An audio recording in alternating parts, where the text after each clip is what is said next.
Hola, buenas noches, queridos hermanos.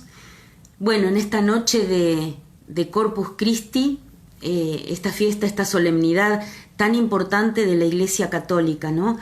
Recién nos estaba acompañando Emanuel con su esposa Alicia, contándonos de la importancia, ¿no? La importancia no solamente de creer en Dios, sino también de creerle a Dios, de creerle que lo que Él nos está diciendo es la verdad, ¿sí? Todo lo que tenemos escrito en la Biblia es la verdad. Creerle a Dios, ¿sí? No alcanza con creer en Dios, porque de hecho Satanás también cree en Dios y de hecho habla con Él. Si quieren lo pueden ver en el libro de Job. Dice que Satanás se presenta delante del trono de Dios, ¿no es cierto? Pero se mantiene en un estado de rebeldía, ¿sí? La diferencia con nosotros es que nosotros tenemos que creerle a Dios, que lo que Él nos está diciendo es la verdad. Y si Él está diciendo, yo soy el pan vivo que bajó del cielo, esa es la verdad. Y hoy justamente estamos celebrando eso. Yo quisiera comenzar con un pasaje de los discípulos de Emaús, que si quieren la cita arranca en Lucas 24, versículo 13. Es importante buscar las citas bíblicas, es importante buscarlas, más allá de lo que nosotros podamos comentar. La palabra de Dios es palabra de vida, y vida en abundancia, ¿sí? No es una vida más o menos, es vida en abundancia. Por eso es muy importante que cuando hacemos un comentario, nosotros tenemos nuestras limitaciones, pero la palabra de Dios es ilimitada, ¿sí? Es ilimitada. Nosotros tenemos un poco de inteligencia como para acceder al conocimiento de Dios, pero la palabra de Dios contiene vida y vida en abundancia. Por eso es muy importante buscar las citas bíblicas, ¿sí? Yo voy a arrancar con los discípulos de Emaús, que está entonces en Lucas 24, versículo 13. Y dice así: aquel mismo día 2 de los discípulos se dirigían a un pueblo llamado Emaús, que dista de Jerusalén unos 11 kilómetros. Iban hablando de todos estos sucesos. Mientras hablaban y se hacían preguntas, Jesús en persona se acercó y se puso a caminar con ellos. Pero sus ojos estaban tan cegados que no eran capaces de reconocerlo. Él les dijo: ¿qué es lo que vienen conversando por el camino? Y ellos se detuvieron entristecidos. Uno de ellos, llamado Cleofás, le respondió: ¿eres tú el único en Jerusalén que no sabe lo que ha pasado allí en estos días? Él les preguntó: ¿qué ha pasado? Ellos contestaron: lo de Jesús el Nazareno, que fue un profeta poderoso en obras y palabras ante Dios y ante todo el pueblo. ¿No sabes que los jefes de los sacerdotes y nuestras autoridades lo entregaron para que lo condenaran a muerte y lo crucificaran? Nosotros esperábamos que él fuera el libertador de Israel, y sin embargo, ya hace 3 días que ocurrió esto. Es cierto que algunas de nuestras mujeres nos han sorprendido porque fueron temprano al sepulcro y no encontraron su cuerpo. Hablaban incluso de que se les habían aparecido unos ángeles que decían que está vivo. Algunos de los nuestros fueron al sepulcro y lo encontraron todo como las mujeres decían, pero a él no lo vieron. Entonces Jesús les dijo: qué torpes son para comprender y qué duros son para creer lo que dijeron los profetas. ¿No era necesario que el Mesías sufriera todo esto para entrar en su gloria? Y empezando por Moisés y siguiendo por todos los profetas, les explicó lo que decían de él las Escrituras. Al llegar al pueblo donde iban, Jesús hizo ademán de seguir adelante, pero ellos le insistieron diciendo: quédate con nosotros, porque es tarde y está anocheciendo. Y entró para quedarse con ellos. Escuchen, y entró para quedarse con ellos. Cuando estaba sentado a la mesa con ellos, tomó el pan, lo bendijo, lo partió y lo dio a ellos. Entonces se les abrieron los ojos. El versículo 29, ¿no? de este texto de Emaús. Pero ellos le insistieron diciendo: «Quédate con nosotros porque es tarde y está anocheciendo». Y entró para quedarse con ellos. Y así comienza, ¿no? Podríamos decir que Jesús se queda con nosotros. Él, en el momento en que comienza nuestro anochecer, ¿no? ¿Y qué es nuestro anochecer? Podríamos decir hasta incluso que es esta vida de destierro. Esta no es la vida a la que nosotros estamos destinados, ¿sí? Nuestra vida es la vida en el cielo, la vida al lado de Jesús, la vida con Jesús, en el cielo, en nuestra casa, nuestra morada definitiva, ¿sí? Entonces, ellos le dicen: «Quédate con nosotros», y él entró y se quedó con ellos, ¿sí? Se quedó con ellos. ¿En qué momento ellos se dan cuenta? Cuando él parte el pan. Cuando él parte el pan, ellos reconocen, en ese partir el pan, reconocen que él había sido el que partió el pan en la última cena, ¿sí? Es el mismo, es él. Lo reconocen y Jesús desaparece. ¿Por qué desaparece Jesús de la vista de ellos en ese momento? Porque ya estaba en el pan. Este Jesús, el Salvador de los hombres, ¿sí? El que fue crucificado por nosotros, por mí, por vos que me estás mirando, este Jesús ya está en el pan. Y eso es lo que estamos celebrando hoy. Corpus Christi, el cuerpo de Cristo, que se queda con nosotros, ¿sí? En el anochecer de nuestra vida, Él está con nosotros. Tantas situaciones podemos vivir de anochecer en nuestra vida, ¿sí? Pérdidas de seres queridos, pérdidas de trabajo, esta pandemia que nos aturde, que no esperábamos y que de repente nos cayó encima, ¿no es cierto? Es el anochecer, y Él está con nosotros, Él se queda con nosotros, Él entró y se quedó con ellos, ¿sí? Se quedó acá con nosotros, a través de su Espíritu Santo de amor, que nos recuerda, ¿no? Recordar quiere decir volver a pasar por el corazón, nos recuerda todo lo que Jesús nos dijo, ¿sí? Bien, y se queda con nosotros bajo las especies del pan y el vino, que luego son transformadas, transubstanciadas en el cuerpo y la sangre de Jesús, ¿no? Un poquito de pan y un poquito de vino se convierten en cuerpo y sangre. Es Jesús en persona, cuerpo, sangre, alma y divinidad. Jesús completo, toda su esencia, toda su sustancia, esa sustancia trinitaria, ¿no? Que tiene Jesús junto con Dios Padre y con Dios Espíritu Santo. Él se queda con nosotros en el momento de partir el pan, ¿sí? Bien, ¿en qué momento sucede esto? Que Jesús se queda con nosotros, ¿no? Cuando se celebra la última cena, Jesús les dice a los apóstoles que vayan a preparar el lugar, ¿no? Y les dice que, esto lo tenemos en Lucas 22, del 14 al 18.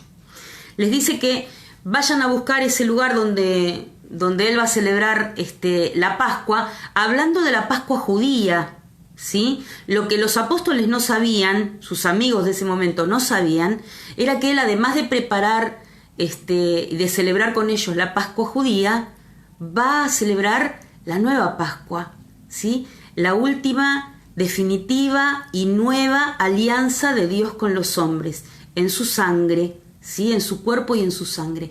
Entonces Él les dice que vayan, que van a encontrar un hombre que lleva un cántaro de agua, que le pregunten a ese hombre dónde está la habitación donde el maestro va a celebrar la Pascua. Y el hombre les muestra la habitación, entran en un lugar, ¿no es cierto?, en una casa, y el hombre les muestra la habitación de arriba. ¿Por qué la habitación de arriba? Porque esta Pascua nueva que Él va a celebrar está por encima de aquella primera Pascua, de la antigua alianza de Dios con los hombres, ¿sí? Viene después, es nueva, nueva, última y definitiva. No hay más alianzas de Dios con los hombres, ¿sí? Entonces ellos celebran la Pascua, ¿sí? Vamos a leer Lucas 22. Lucas 22, ¿sí?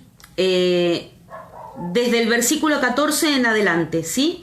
Llegada la hora, Jesús se sentó a la mesa con sus discípulos y les dijo: ¿Cómo he deseado celebrar esta Pascua con ustedes antes de morir?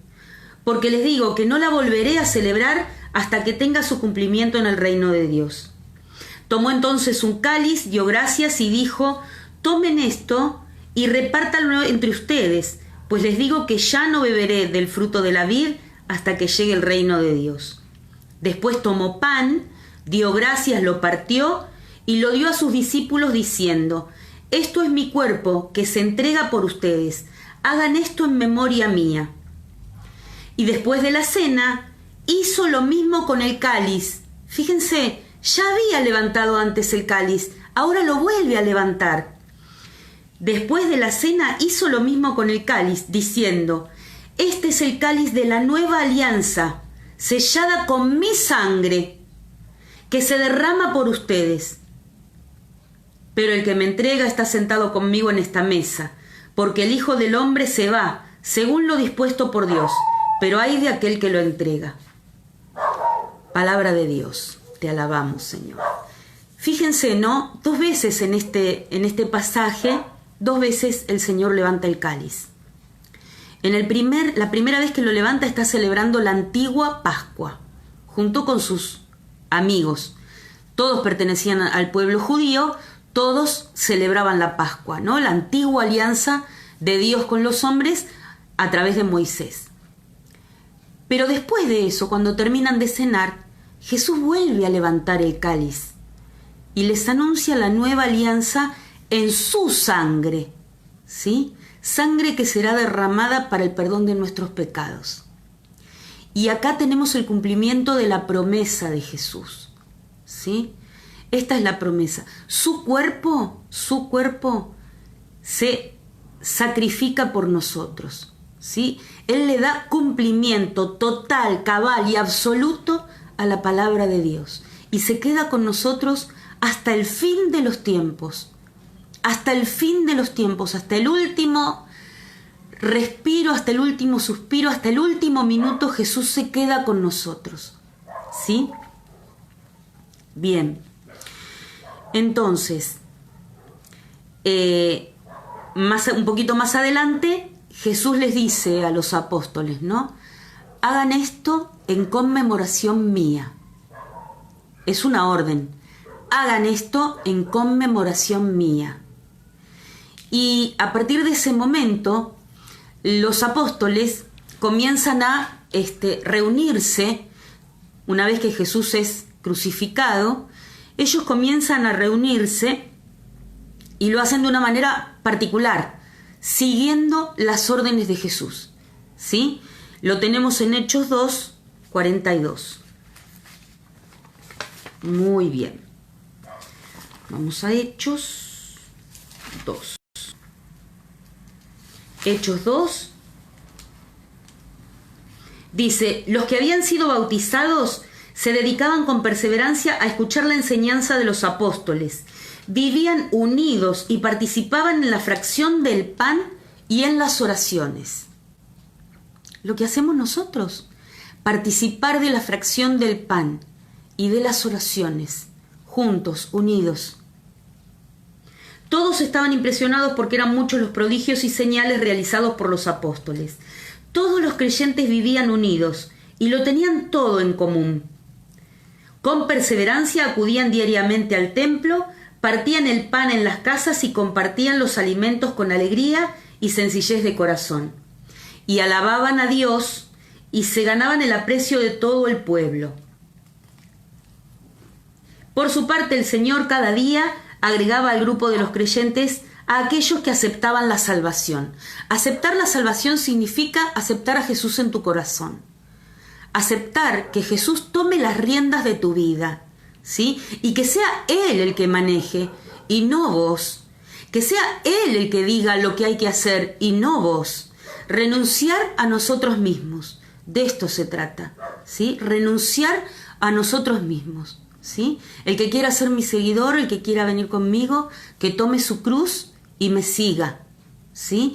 Y esto quiere decir que ya no van a primar en nosotros nuestros apetitos, nuestros deseos, nuestras miserias, nuestras debilidades, sino que va a primar Dios. Y cuando prima Dios, Trinitario, Dios Padre, Dios Hijo y Dios Espíritu Santo, cuando Él tiene ese primer lugar en nuestra vida, todo lo demás se ordena debajo de Él.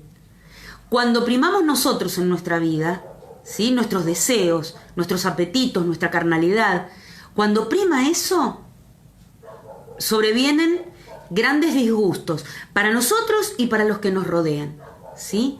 Por eso, aprender a creer en Dios, creyéndole a Dios que lo que Él dice es verdad, ¿sí?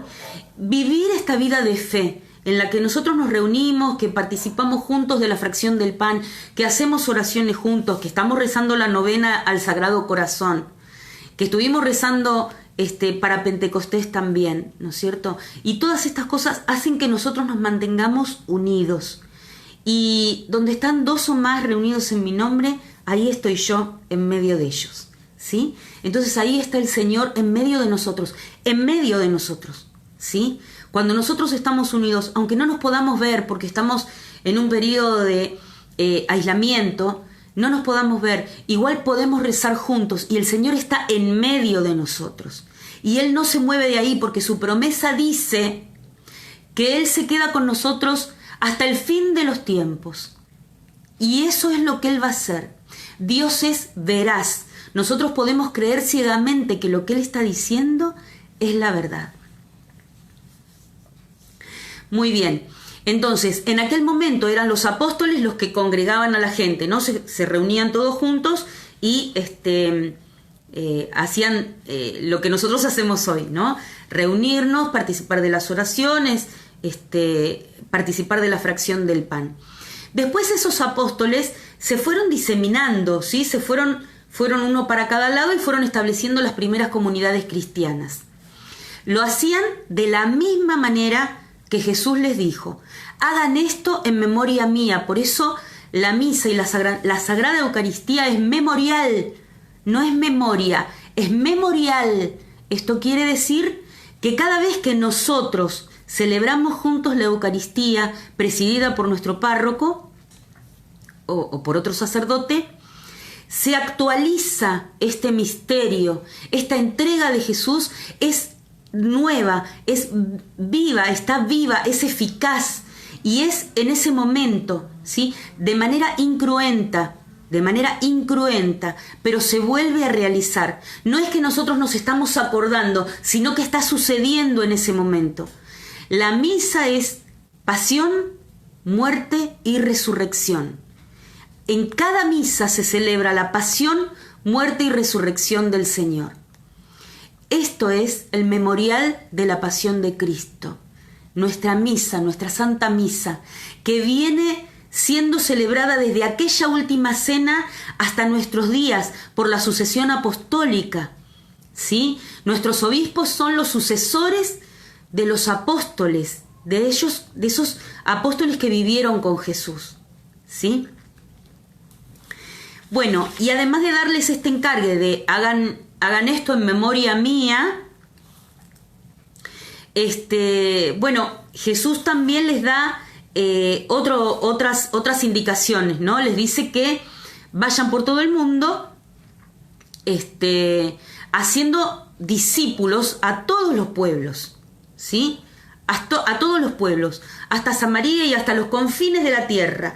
Todo el mundo tiene que conocer esto que nosotros vivimos. Miren que de los primeros cristianos se decía, la gente no los reconocía ni por cómo se vestían, ni por ahí, por las cosas que hacían, pero sí los reconocían por el amor que se tenían, ¿no? La gente decía: miren cómo se aman, miren cómo se aman. ¿sí? Eso era lo que decía la gente de aquellas primeras comunidades cristianas. Eso es lo que tiene que decir la gente hoy de nosotros, ¿sí? Miren cómo se aman, para que el mundo crea, para que nosotros seamos uno en Cristo y Cristo uno con Dios, y así todos nosotros unidos a la Santísima Trinidad, ¿sí? Y entonces la gente va a poder decir también de nosotros, miren cómo se aman, ¿sí?